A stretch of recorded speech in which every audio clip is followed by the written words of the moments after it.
Olá, boa noite. Mais uma vez, o clássico entre Cruzeiro e Atlético foi marcado pela violência entre os torcedores. Uma confusão resultou em correria na região central de Belo Horizonte. Uma pessoa ficou gravemente ferida. Também houve brigas no Mineirão. A gente vai mostrar nesta edição todos os detalhes e também como foi a partida, que não teve nenhum gol. Os dois times não se enfrentavam numa final do Mineiro há 3 anos. O jogo, que deveria ser de paz, virou uma dor de cabeça para as autoridades, que devem intensificar a segurança para a partida do próximo domingo no Independência. Representantes dos clubes se reúnem amanhã na sede da Federação Mineira de Futebol para discutir a presença das duas torcidas no estádio. Moradores do bairro Copacabana, em Venda Nova, na capital, pedem socorro. O motivo é a violência. Não é difícil encontrar pela região pessoas que tenham sido alvo dos criminosos. Algumas vítimas sofrem com as marcas deixadas por eles. Muito machucado, o adolescente de 15 anos pediu para não aparecer. O estudante levou 18 pontos na cabeça e está com o olho roxo após ser espancado numa tentativa de assalto na noite do último sábado. Estava na esquina, aí chegou 2 caras de moto, eles vieram atrás de mim e foram em cima de mim, avançaram, me agrediram com a réplica da arma. E eu comecei a gritar, aí apareceu gente, me ajudou, eles foram embora. Eduarda é vizinha do rapaz e passou por situação parecida ao chegar da faculdade, por volta de 11h30 da noite. Minha mãe sempre me busca no ponto, como de costume, exatamente pelo perigo da região. Enquanto eu virei a esquina, eles viraram também, já encostaram, gritando, passa o celular. E um deles desceu da moto com a mão debaixo da jaqueta, falando que estava armado, mas não tirava o revólver.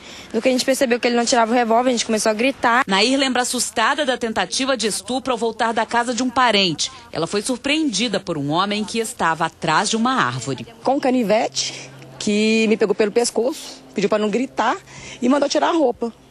Pediu para tirar o short, falei que não ia tirar. E nunca consegui soltar a mão dele do meu pescoço, eu saí correndo gritando e um rapaz parou de carro e me socorreu, me ajudou. Todos esses casos aconteceram em espaço de menos de 2 quarteirões aqui no bairro Copacabana e com menos de 15 dias de diferença entre eles. Se você perguntar para os moradores, todos aqui têm uma história para contar. É por isso que a população resolveu se mobilizar para pedir mais segurança. Segundo Francisco, os moradores participam da rede de vizinhos protegidos e se comunicam por um grupo de WhatsApp. Mesmo assim, pede socorro pela violência a qualquer hora do dia. A polícia, quando é solicitada, o povo tem sido atendido, eles têm chegado à hora certa. O que está faltando realmente é a preventiva. Depois que acontece, chega, mas o antes o pessoal não está tendo realmente uma segurança para andar na rua, para sair. Por telefone, a PM informou que tem investido no mapeamento criminal da região, que já prendeu suspeitos de crimes no local, que busca ampliar as redes de proteção e a comunicação com os moradores. Eu passei a vir descolar, assim, até mesmo pela minha segurança e a da minha mãe, que ficava no ponto me esperando. Agora eu não saio mais à noite sozinha, né? Em qualquer situação que for, fico de olho, sempre vigiando agora onde que eu vou. Um motorista do Uber foi preso suspeito de participar de assaltos praticados por 3 adolescentes no bairro Estoril, em Belo Horizonte. A PM recebeu a denúncia de que os menores entraram em um carro com placa de Campinas, São Paulo. Depois de abordarem os adolescentes, os militares descobriram que eles haviam praticado roubos na região oeste e que, pelo menos em um deles, o motorista do aplicativo estaria aguardando os jovens. O homem, de 56 anos, negou a acusação, admitiu apenas que usou cocaína na companhia dos menores. Foram apreendidas uma faca e drogas. Um telefone celular que havia sido roubado foi recuperado. Um jovem ficou ferido depois de pular de uma passarela em Juiz de Fora. Ele escapava de bandidos que queriam cometer um assalto. O jovem estava neste trecho da passarela quando foi abordado. No momento em que observou 2 indivíduos em sua direção, em atitude suspeita, foi quando ele tentou acelerar o passo e foi abordado por um dos indivíduos, que tentou puxar a mochila que ele trazia consigo em tiracolo. Quando o jovem percebeu a aproximação de um segundo suspeito, ele ficou com medo e pulou da passarela. Com a queda, ele acabou sofrendo uma fratura exposta na perna. As características dos autores foram muito precárias. Iniciamos o rastreamento com as viaturas que estavam na cobertura, contudo, até o momento não logramos êxito. Em fevereiro deste ano, nós mostramos o caso de uma mulher que chegou a ser arrastada durante um roubo na mesma passarela. A comerciante teve escoriações no braço e no joelho. Os moradores reclamam que os assaltos são recorrentes no local. Todos os dias tem sempre um assalto. É qualquer hora do dia, qualquer hora da noite, a gente tem medo de passar por aqui. De acordo com a Polícia Militar, ações preventivas são desenvolvidas na área. Um ato de covardia chocou os moradores de Vespasiano. Uma mulher foi espancada pelo ex-companheiro. A vítima trabalha no posto de saúde do bairro Jardim Glória e há 1 ano estava separada do agressor. Segundo a denúncia, desde então, ele faz ameaças e persegue a mulher. Já na esquina, o homem começa a agredir a mulher, que tenta escapar, mas ele atravessa a rua assegurando, arrasta pelo cabelo e a vítima cai. Depois vem uma sessão de chutes. Foram 5, um atrás do outro, até que algumas pessoas aparecem para conter a violência. Ele é retirado de perto do carro. Em seguida, algumas mulheres correm como se estivessem com medo do agressor. Ele volta andando tranquilamente. Os policiais chegam correndo e o homem coloca a mão na cabeça. Antes de ser abordado, um rapaz chega por trás e dá um murro nas costas dele. A PM se aproxima e faz a prisão. Também na Grande BH, a PM apreendeu quase 160 tabletes de maconha. Os militares chegaram a uma casa em Lagoa Santa, onde estava a droga, por causa da briga de um casal. Os militares foram acionados por moradores que ouviram gritos e viram uma mulher passar correndo pela rua com uma faca na mão atrás do companheiro. Quando os militares chegaram ao local, encontraram uma criança de 7 anos pedindo socorro da janela do 2º andar desta casa. O garoto contou que a mãe havia brigado com o padrasto e que ela também foi agredida. Ela tinha brigado com o marido dela, né, o companheiro dela. Ela estava correndo, segundo ela, estava correndo atrás dele com a faca. Aí a viatura foi chamada ao local para atender uma ocorrência de via de fato, agressão e lesão corporal também. Os militares socorreram a criança, que deu detalhes da briga, mas uma outra situação chamou a atenção dos policiais. Um cheiro forte fez com que eles fossem até um barracão nos fundos do lote e lá foi encontrada grande quantidade de drogas. São 159 tabletes de maconha prensada, além de porções da droga. Também foram encontradas balanças de precisão e porções de cocaína. Segundo os militares, a mulher retornou sem o homem, que estava em fuga e até agora não foi localizado. Ela teria assumido a posse do material. Segundo ela que é responsável. Ela não está querendo falar sobre o companheiro dela, né? Agora é curioso, porque ela não tinha passagem, né? Não, ela não tem passagem, não. Puxamos o prontuário dela, ela não tem passagem. O agressor foi identificado como Júnior Fernandes Godoy, com passagem por porte ilegal de armas. Ele não foi localizado. A mulher foi levada para o posto de saúde de Lagoa Santa, com vários ferimentos. Lá no posto, a mulher tentou fugir, segundo a PM, mas acabou voltando à unidade de saúde porque o filho dela também ficou ferido e estava recebendo atendimento. A criança foi entregue a uma tia. A mulher está presa e vai responder por tráfico e receptação. Já o homem que fugiu ainda não foi localizado.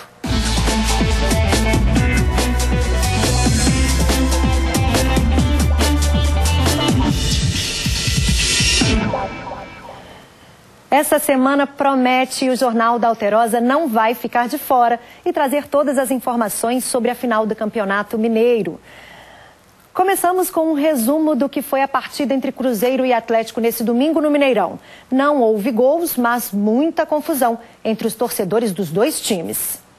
Um domingo assim, 90% de cruzeirenses agitando as ruas e o Mineirão. Vamos torcer, vamos filmar, hein? Que nosso time esse ano é campeão. E 10% de atleticanos concentrados no Mineirinho fazendo barulho. Aqui é do Galo, aqui é Galo doido. Dentro de campo, o que se viu foi um jogo equilibrado, com o Cruzeiro partindo para cima, mas sem conseguir balançar a rede. O Atlético administrou a vantagem de jogar por 2 empates conquistada pela melhor campanha e segurou o 0-0. Mas na saída da torcida, o papelão de alguns torcedores. Na área dos camarotes, a mais nobre do estádio, houve muita confusão, agressões e ameaças entre torcedores das duas torcidas. Na rampa de saída da torcida do Atlético, a proteção foi arrancada. Houve ameaça de invasão e a polícia teve de agir. Final triste para o que deveria ser apenas uma partida de futebol. Como disse o Péricles, deveria ser apenas uma partida de futebol. Deveria. Fora do estádio também houve confusão. Torcedores dos dois times se enfrentaram com pedaços de pau e pedras minutos antes do jogo. Uma pessoa ficou ferida e foi levada para o pronto-socorro do Hospital João 23. Veja na reportagem de Etel Correia. As imagens mostram a correria na Avenida Pedro II, antes do início do jogo entre Atlético e Cruzeiro. É possível ver o momento em que um homem arremessa uma pedra em direção a um grupo de pessoas. Um cruzeirense identificado como Lanilton César, de 27 anos, ficou gravemente ferido e foi levado para o Hospital João 23. Testemunhas disseram que ele foi agredido por torcedores do Galo, quando se dispersou do grupo e foi tomar água em um posto de combustíveis. Escutei eles correndo, aí a polícia passando e eles escondendo atrás do carro. Mas eram os atleticanos mesmo correndo atrás? Os atleticanos. O policiamento foi reforçado por toda a região central e na Pampulha, por causa do clássico. Nos bares, torcedores dos dois times tinham expectativa de vitória e falavam em paz no campo. Aqui não tem briga não, né? Canta o hino do Galo aí, ó. Canta aí. O bar e veio pra cá. Nós somos todos amigos lá e aqui. Apesar do policiamento reforçado aqui no entorno do Mineirão, um homem da torcida do Galo foi preso após se envolver no roubo de um celular. Segundo a vítima, ele estava no meio de um grupo de pelo menos 5 pessoas que atacou um grupo da torcida rival. Terceiro 8. Aí cercaram eu e o outro menino, aí nós começamos a trocar com eles, aí era aquela loucura do parreiro. Aí esse correu, aí nós correu atrás, aí o celular caiu, aí esse tinha voltado, aí os policiais separou, eles pegou. Aí os policiais pegou eles lá com o celular, mas só o dinheiro que não recuperou, os R$400. Ah, você roubou o celular mesmo? Eu não roubei não, senhor, porque eu tava perto, eu não peguei o celular não. Em campo, o jogo terminou empatado. Muitos torcedores saíram do Mineirão antes do fim da partida. Eles esperam pelo novo confronto, com vitória e paz no estádio. Mas o Galo não vai dar conta lá no Horto, não. Vai dar Cruzeirão, 6-1. Dois times jogou bem, sem violência, e sem o que se importa. E foi um jogo maravilhoso. Vai ser campeão. É Galo doido na cabeça. Galo! Uma pessoa morreu e outra ficou ferida em um acidente envolvendo uma carreta na BR-381 em Caeté, na região metropolitana de Belo Horizonte. Segundo o Corpo de Bombeiros, o veículo que transportava papel capotou e saiu da rodovia. A carreta pegou fogo. Ainda segundo a corporação, o ferido teve queimaduras e uma lesão na cabeça. Ele foi socorrido de helicóptero para o Hospital de Pronto-Socorro João 23, na capital.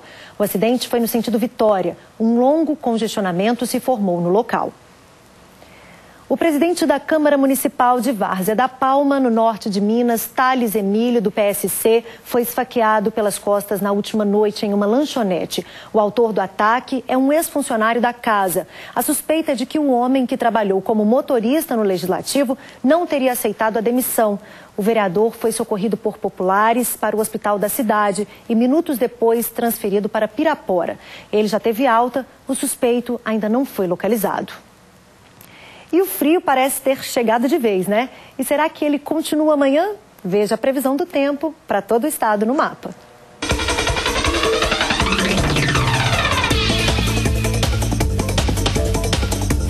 O fluxo de umidade que chega do Oceano Atlântico Sul deixa o tempo nublado e com possibilidade de chuviscos no leste e na zona da mata. Nas outras regiões, o sol aparece entre poucas nuvens e não chove. Em Belo Horizonte, mínima de 14 e máxima de 27 graus. Em Venceslau-Braz, os termômetros variam dos 10 aos 21. Ficam entre 20 e 25 graus em Sem Peixe. Vão de 15 a 28 em Conceição do Mato Dentro. E em Montes Claros, mínima de 20 e máxima de 30 graus. O óleo de coco é a febre do momento quando o assunto é busca pelo emagrecimento.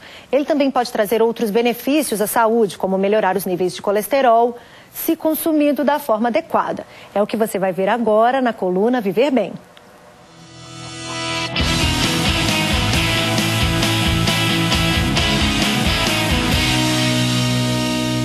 O produto que eu estava usando era o óleo, eu descobri que era prejudicial à saúde, eliminei da minha vida, hoje só uso óleo de coco. E como é que a senhora prepara o alimento usando óleo de coco?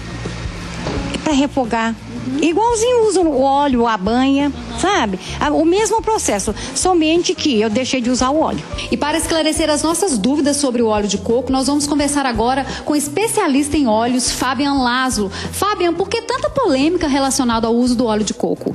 Então, isso começou na década de 80 com estudos que foram feitos com o óleo de coco hidrogenado, que demonstrou nessas pesquisas que aumentava o colesterol, as pessoas começaram a criar medo, né, de que poderia causar problemas cardíacos, e depois dos anos do período do ano de 2000, novas pesquisas mostraram que o óleo de coco natural, sem passar pelo processo de hidrogenação, ele não aumentava o colesterol ruim, aumentava o colesterol bom. Óleo de coco emagrece ou não? Sim, tem pesquisas que fundamentam isso. Isso iniciou também por volta do ano de 2000 com o lançamento de um livro nos Estados Unidos a respeito da capacidade do óleo de coco no auxílio de perda de peso, que ele tem uma capacidade de diminuir o acúmulo de gordura visceral, diminuindo o tamanho da barriga. E o óleo de coco pode tratar outras doenças? Sim, existem diversos estudos, por exemplo, mostrando o potencial do óleo de coco para dermatite atópica, para combater H. pylori, candidíase. E nós temos, por exemplo, também um livro muito interessante publicado nos Estados Unidos de uma médica que conseguiu, utilizando o óleo de coco, reverter a doença de Alzheimer do marido. Qual que é a forma ideal de consumo? Então, o ideal é nós utilizarmos o óleo de coco 30 minutos antes das refeições, uma colher de sopa. Esse óleo de coco ele vai chegando no nosso intestino delgado, aumentar a produção de um hormônio que dá saciedade, então você vai comer menos. E a outra maneira interessante de uso é 30 minutos antes da atividade física, que ele vai interagir juntamente com o movimento muscular, com genes que levam a termogênese e queima de gordura. Ok, obrigada pelas informações. E dicas como essa você tem no site viverbematé100.com.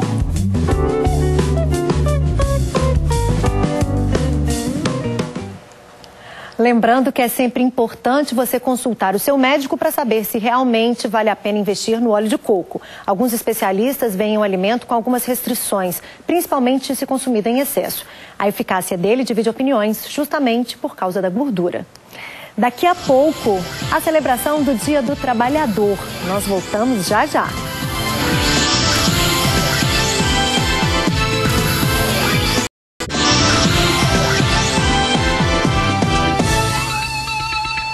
A taxa de desemprego bateu novo recorde no primeiro trimestre de 2017 e chegou a 13,7%. Segundo o IBGE, são 14 milhões e 200 mil brasileiros nessa situação. O número, em meio à onda de protestos contra as reformas trabalhistas e da Previdência, levou muita gente a acompanhar bem cedinho a tradicional Missa do Trabalhador na Praça da Semig, em Contagem.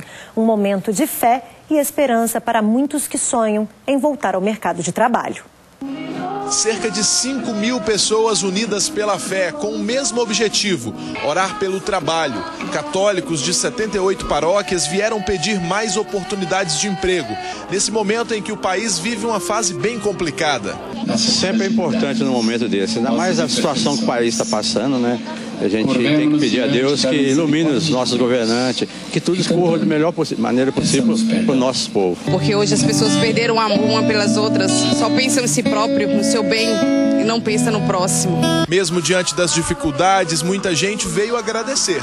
A gente vem aqui para agradecer, porque a gente trabalhando, né, porque está tendo muito desempregado. A Missa do Trabalhador é celebrada em Contagem há 41 anos. Dessa vez o foco é a reflexão política, um alerta para os números preocupantes. De acordo com a Organização Mundial do Trabalho, somente em 2017, mais 700 mil pessoas no Brasil vão ficar desempregadas. O momento é muito delicado. Como se sabe, 13 milhões, caminhando para mais de desempregados. A situação social está muito difícil. Nós sentimos isso dentro de nossas comunidades. Mas quanto maior for a dificuldade, mais forte e maior também tem que ser a fé, tem que ser a esperança que nos move por dias melhores. O Jornal da Alterosa termina aqui. Aproveite o restinho do feriado. Amanhã a gente se encontra de novo. Até lá, ótima semana para você. Tchau.